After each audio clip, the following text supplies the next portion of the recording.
વિદ્યાર્થી મિત્રો, આજે આપણે ગણિત વિષયની અંદર 2 ના ઘડિયાનો ઉપયોગ કરીને 4 નો ઘડિયો કેવી રીતે બનાવવો તેની સમજણ મેળવશું। અહીંયા તમે જોઈ શકો છો કે એક લાઈનમાં 2 નો ઘડિયો લખેલો છે, બરાબર। હવે આપણે 4 કરવા હોય તો 2 ને કેટલી વખત લેવા પડે?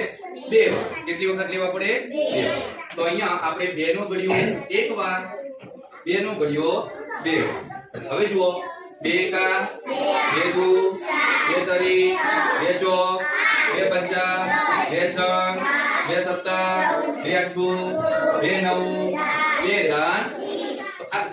2 વખત 2 ના ઘડિયા આપણે અહીંયા લીધા। હવે આપણે આ બંનેનો સરવાળો કરતું જવાનું છે। 2 ને 2 4 ને 4 6 8 ને 8 10 ને 10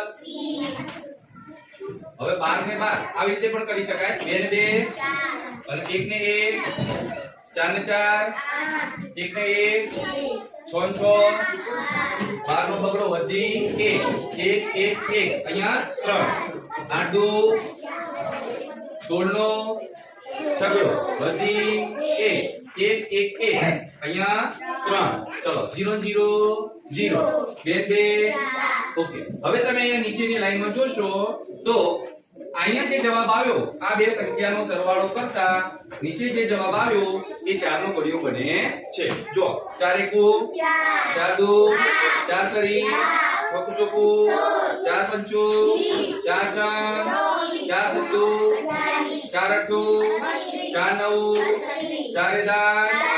તો 2 નો ઘડિયો એક વાર, 2 નો ઘડિયો બે વાર, બરાબર થયો 4 નો, બરાબર।